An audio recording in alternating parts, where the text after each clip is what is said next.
Cognitive dissonance, pseudo-safety in slumbers. You know, I remember during my dream last night that I actually felt safer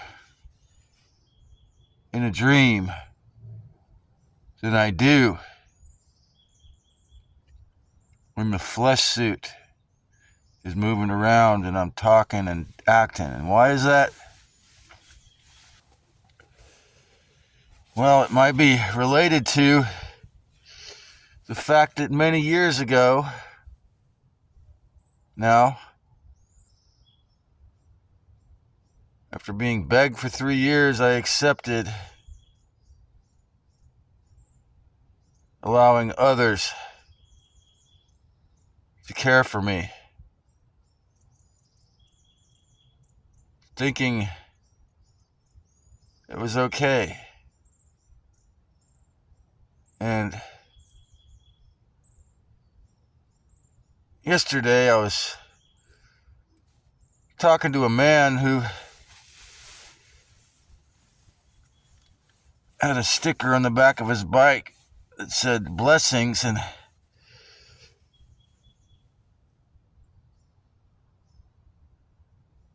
he ended up giving me a wad of $1 bills, and it was really cool. And but the thing of it is that often what makes Santa Cruz, California, and individuals also who have the zodiac sign Libra brilliant, but yet obnoxious, is their gentle love and kindness can be manipulated. That they want to take care of you, infantilize you, be your mommy, or keep you in spiritual or social or financial kindergarten while they're working really hard to take care of you. And this can be really harmful as well as helpful. They might know exactly where this campsite is and leave me alone, which is a wonderful thing. But it's easy to get stuck in others' fucking kindness.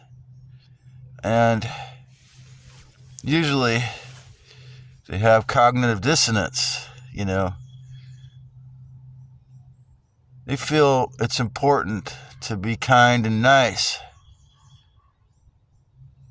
but they won't examine the effects that has. And so it's really good to serve others and be nice, but we have to be aware of how it can affect them negatively if you're overly nice. And many of these people suffer cognitive dissonance because they don't ever see anything wrong with being a pushover, overly kind or nice. And that leads to further codependency and other things. Like, I used to smoke cannabis and take tinctures every single day, and I'd feel good when I was high. But I wasn't in delusion of the truth, I wasn't afraid to explore the brutal and the beautiful truth after I took cannabis. But it could easily be a crutch and lead to cognitive dissonance. And one of the ways that obviously, like I've said, I feel that it holds us back is it blocks part of the REM cycle, and it makes it so that either we can't dream or we can't remember our dreams.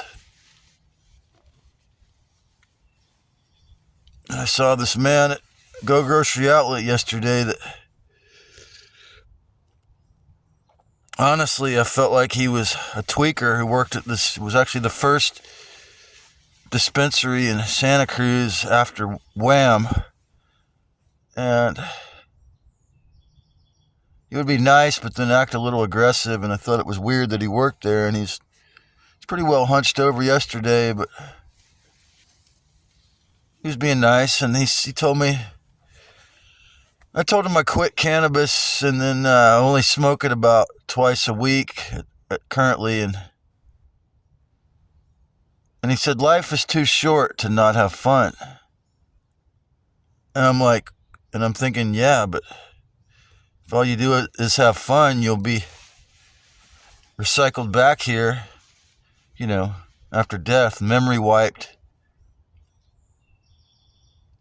and forced back. And so for me, it's easy for me to say, I have to be sovereign, or I need to be comfortable in the astral dimension, or, learn lucid dreaming or remote viewing. But to actually do those things, to actually free myself, it's much more difficult and can easily lead to cognitive dissonance.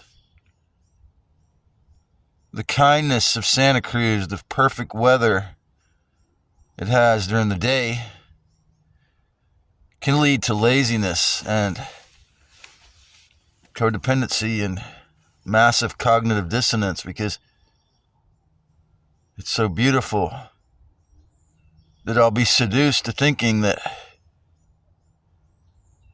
I can take it easy. The Dalai Lama has said that in the West we have champagne problems. Which type of champagne am I going to get? And so for a lot of folks, this is how it appears in their mind, is that, well, I could face the truth of the horrific condition of suffering pit of psychological hell and actual physical hell suffering that most humans are in, but they have a cognitive dissonance because they don't have it that hard. Or another thing people do around here a lot is they're financial slaves. But they'll say, oh, I'm so blessed. I live in paradise. Or I call it Coldwater Paradise. It's a double entendre if you like bubble hash. And, last week I went for a swim in the ocean and it's 60 degrees, and I told this beautiful European mama about my age who was friendly with me and told me it was nice to talk to you. And after I told her, I said, maybe I need to go back. I want to go back to where I'm from to get in the warm ocean, but maybe I just have to, embrace the Wim Hof method and enjoy the coldness of the ocean. But when they spray into the morning bog in June, and there's often several weeks of cold white bog, I'll get angry. I'll get depressed and miserable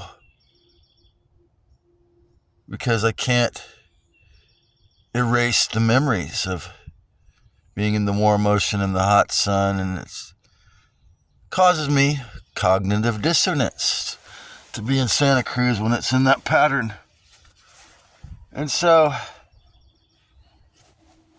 it's like being an adult riding a bicycle with training wheels. If I'm a hypocrite and not willing to do the deep shadow work, and of course the Archon will implant thoughts in the cognitive dissonance, and physical disease can grow. And I have to embrace and accept the fact that in this beautiful place that was repurposed to be a loosh farm, it might be a tremendous amount of anguish and a lot more pain and suffering to face the actual work I have to do to not just make videos and talk about it. Even that, to be really good at it, or to make peace with the beast, requires a lot of shadow work, and it might even require going into more cognitive dissonance, because it seems to me that YouTube itself must have this being connected at the hip to the controllers in the sense of censorship or what's allowed to be popular. I mean, look at my view count on the things when I make videos talking about what's kosher, will be much higher. And so for many, many folks, not just the NPCs, the Hylics, or the psychic souls, but even what the Gnostics call the pneumatic souls, even the awakened souls at a point will have this cognitive dissonance, because to actually really face yourself, to actually face the blind spots in the rear view mirror, is very difficult. Because it's like giving up your cushion, your training wheels. It's like giving up your bed to sleep on the concrete. People don't want to do that. So with my zodiac sun sign in Sagittarius, but my sun in the 10th house of Saturn, success, some kind of authority and bootstrapping and hardworking. And yeah, when I accepted that cushion, some part of me hated myself for that. But I can't go back to being in my 20s or 30s again. And I've always felt I got to do my best with the hand I was given. But it's like even being in a flesh suit itself can induce cognitive dissonance, because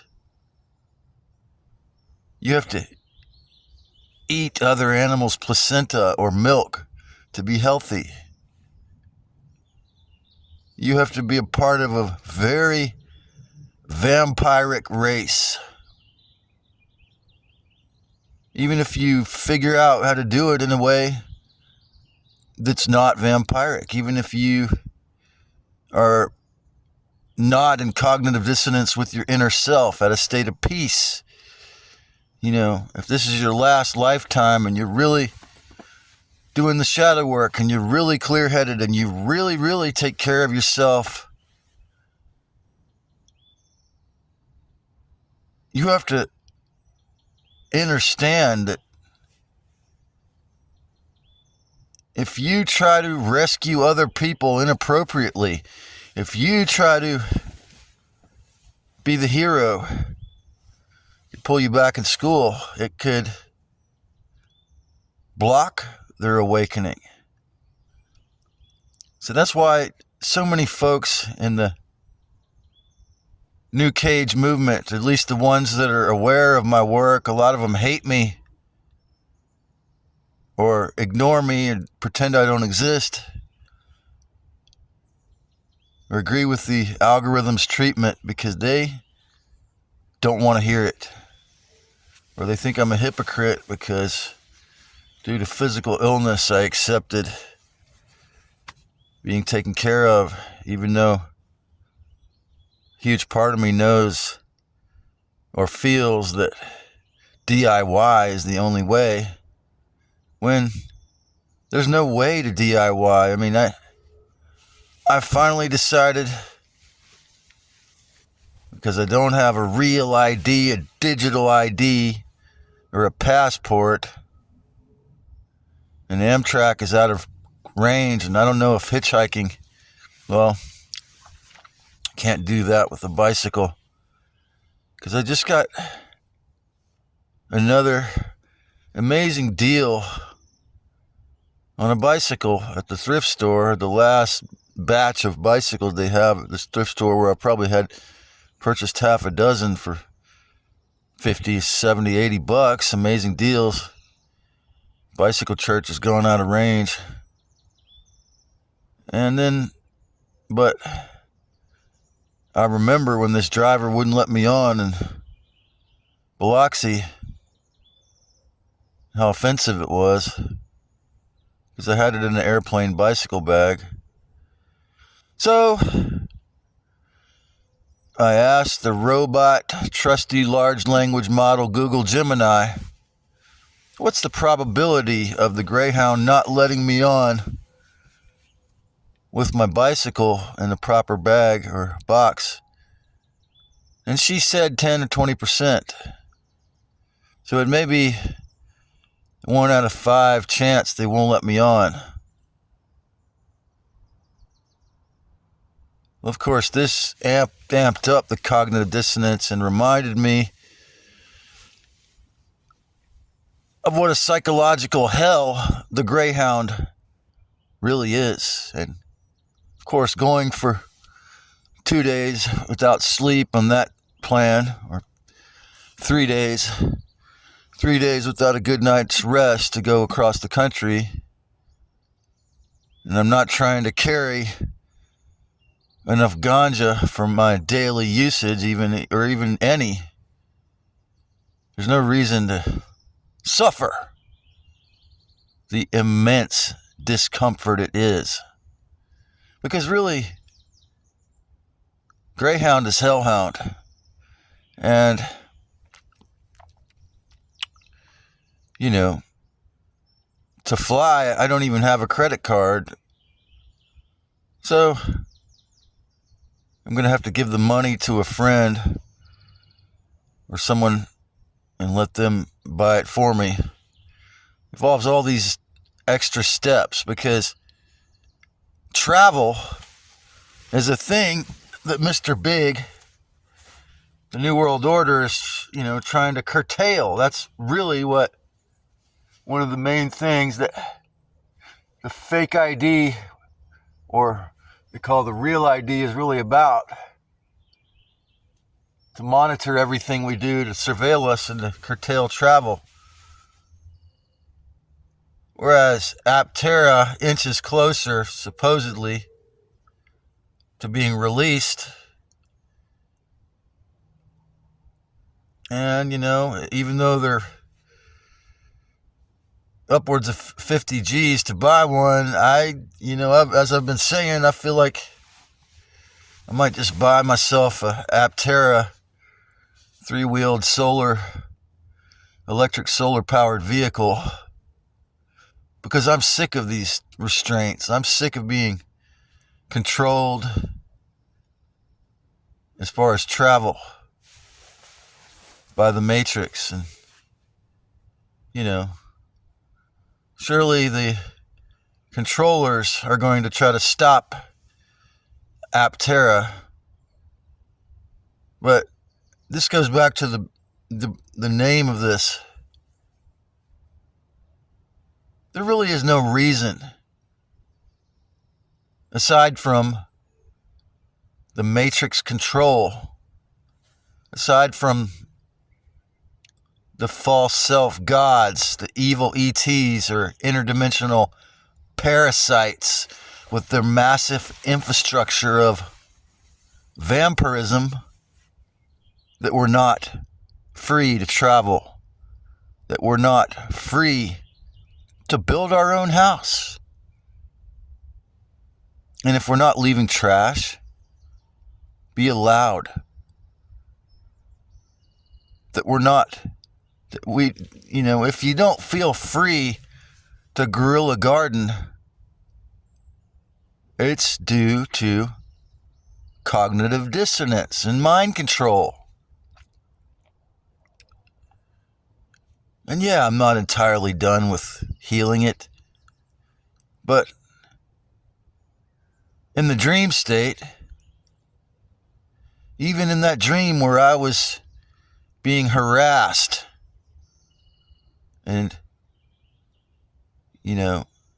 annoyed by the Nephilim, surrounded by 20-foot tall giants, I still felt more comfortable than I do when I'm awake. Because when I'm awake, or so to speak, when I'm in the flesh suit moving around, I have to contend with the mind control that the human species is under. I have to put up with the psychic filth of the hijacked human condition. But when I'm in a dream, even if I don't know how to do lucid dreaming, because that's probably much closer to the natural state of an essence, I feel like I'm safer in a dream. I feel like I'll be okay because nothing is holding me. The flesh suit itself, a lot of people like Joshua S. John feel is a prison, because you got to feed it, you got to eat animal products, and you're not free to just do whatever you want. You have to feed it. And so, with a lot of people who are not 100% awake,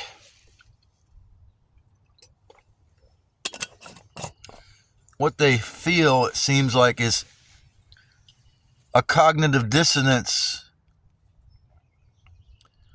pseudo-safety, and psychic slumbering. Or they'll be awake in one part of their life and dead asleep in another. And I have a lot of empathy for these people. But no pressure, but you can't really participate a whole lot in true awakening. Even if you write books about awakening and have a cult, speak on conference stages, and all the way up to that level of trying to perceive yourself as some brilliant truth teller. If you're not willing to do the horrifically painful shadow work of excavating yourself out of the co-fantasy of cluster B or narcissistic, disordered situationships, you probably won't get too far, and you might be recycled back, because the Archon, the parasite false self-God, is hiding in that part you don't want to face. And all of this reminds me of when I was a teenager, a young adult or legal adult. I was reading Castaneda, and of course, like many folks, I used to love to exist or live on the couch, watch TV. And it came to a certain point where I realized the couch in my daddy's house was the most dangerous place that I could go.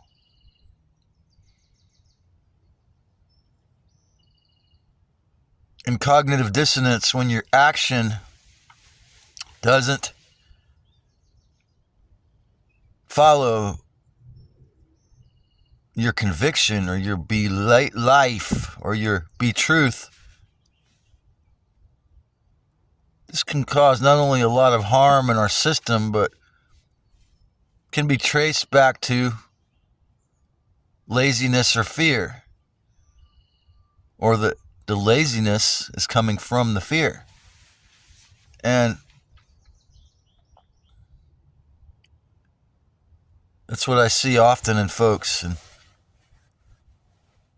there's that little part or that big part they can't face while they can face the other part. In the Matrix, the society, the inverted hell realm, the upper levels of hell love to keep people stuck in that country club prison cell, in that cognitive dissonance, in that cancerous and herpes inducing, and in that la-di-da California socialistic plutocracy, where because they're in a place with beautiful scenery and perfect weather, they say, I'm doing good. I mean, I've seen it often. The people that work 3 or 4 jobs every day of the week, all day long, and they say, I'm doing great. I'm in paradise. I'm a financial slave in paradise. Or I'm dying of a deadly disease in a perfect looking place. And it's facing this that is often the most difficult thing, because nobody wants to look at the horrors of the truth. Nobody wants to take off what Joshua S. John told me that I had on rosy glasses, or that he doesn't like to look at the world through the rosy glasses. And when I actually went for the whole month of January 2026 without cannabis, I felt like even though I was still in this beautiful place, I was in a state of abject psychological horror and terror. And then because I wasn't taking nattokinase, the spike proteins, either in my blood or in the air, grew the cancers in my intestines, and they came back and turned into turbo cancers and gave me extreme pain till when I finally got stoned again, the Ganjika told me, you need to go back on the nattokinase, and that made it go away. But yeah, it's like the Trump cult, or Trump derangement syndrome. Like, whether you think he's a hero or the only reason why evil exists, It's delusional. He's just another politician, actor, just another puppet, a lapdog for the robber barons or the evil that think they control things. And I made a post about this Jimmy Dore video when he saw that the AIPAC, the tiny hat bribery money that runs our Congress had successfully gotten Thomas Massie out of there. Then he laid out his plan for a peaceful revolution, and I was exuberant. Wow, man, like, yeah, that is a great plan. And, you know, however, it's, how can that happen when the evil has so much control?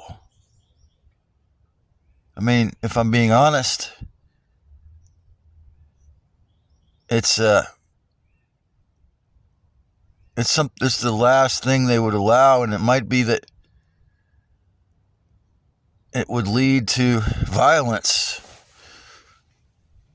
But man, you know, I mean, it sounds really like the perfect solution to, you know, protest with action, to not to shut down the business realm. And, you know, I wonder if it would work. I do. But then I have to think, is that wishful thinking? Because, yeah, I have cognitive dissonance about that, because I see how much control the evil ones have in the government, in the business sector. And that's why the only long-term solution is awareness, is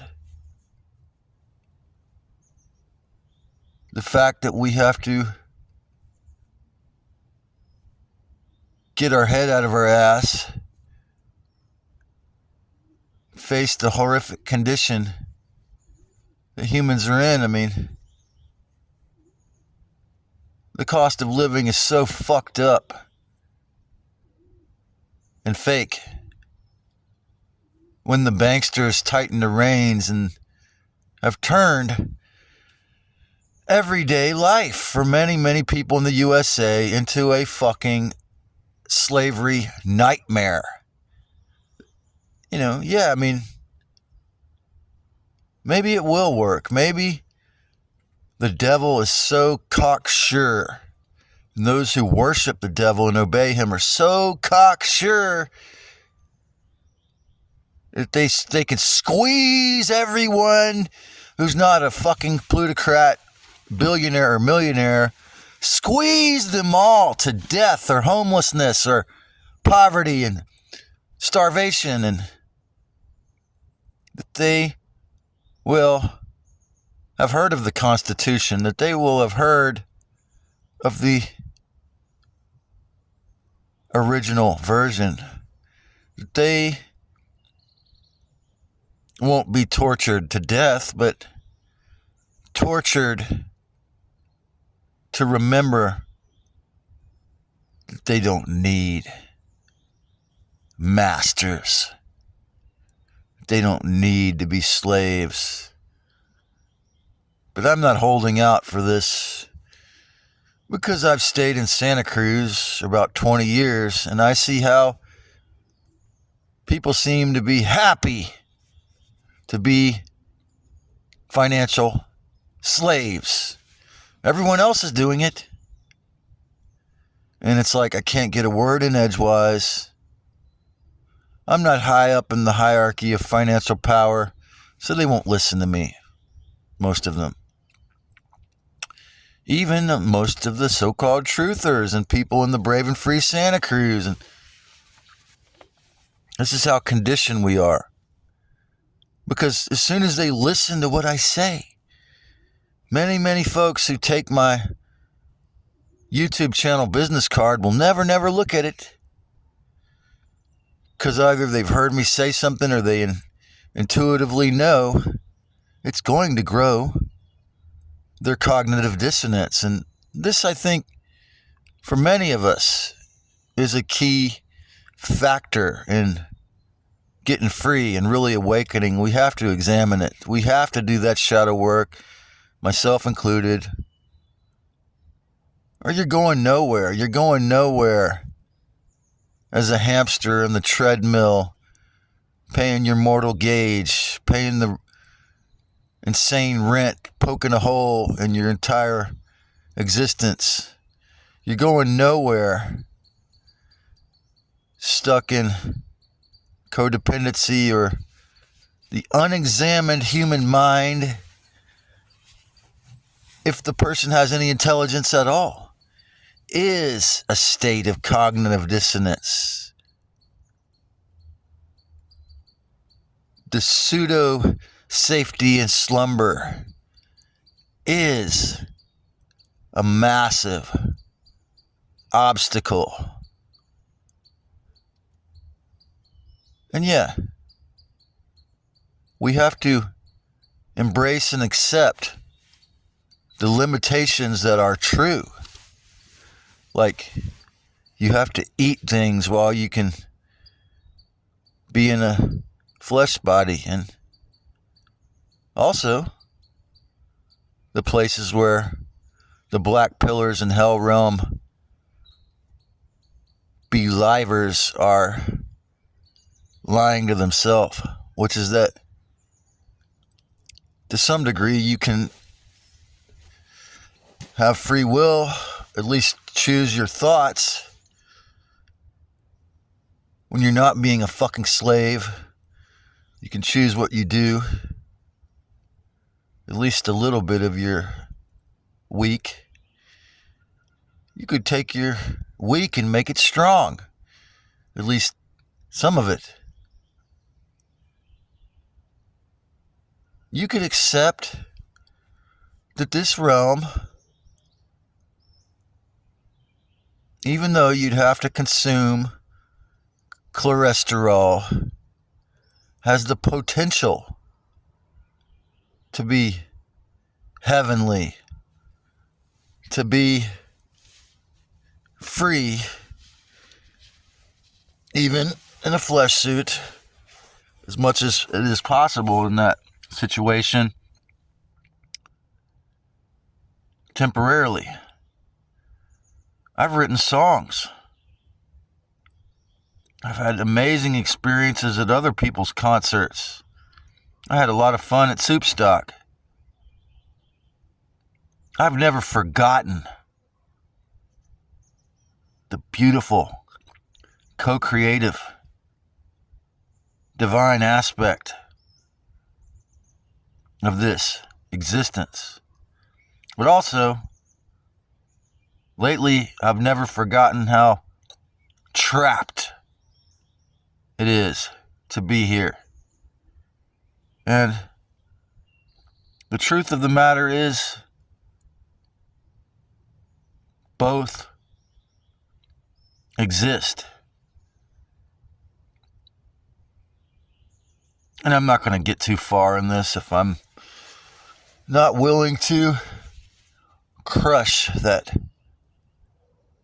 cognitive dissonance. And I don't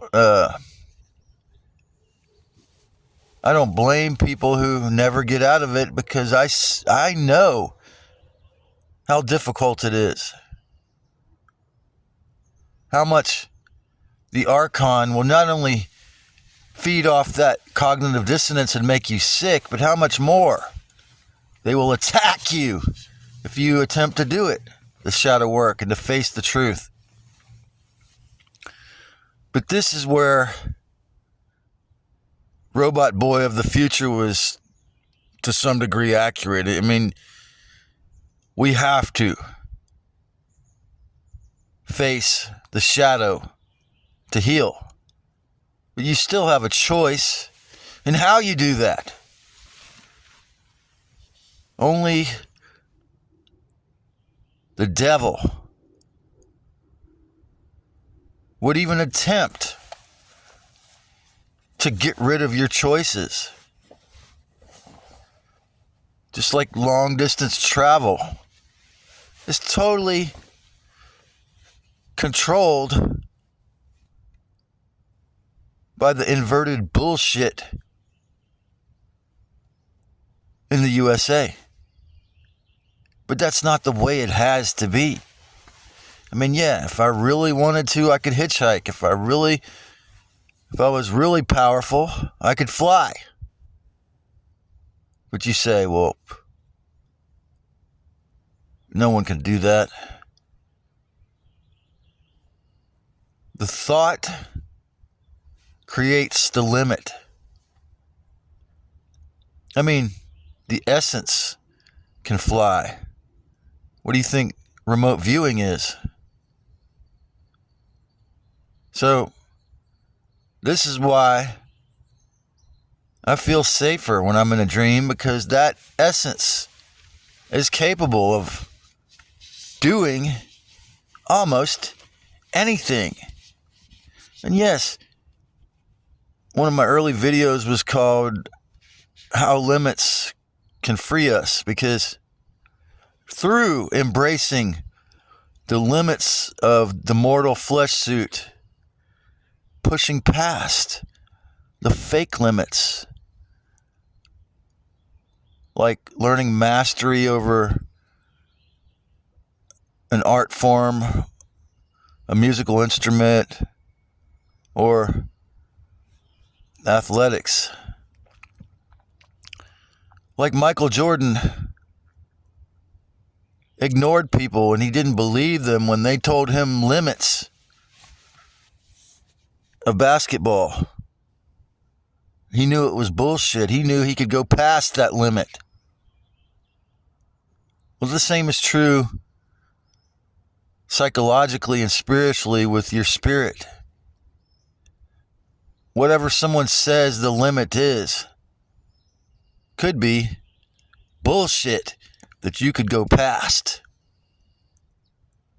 So yes, it takes a tremendous amount of courage, discipline, and will to actually become free. Especially when most of those around you, while they walk around and they look like they can move their flesh suit by will, are still stuck in the pseudo-safety of slumber.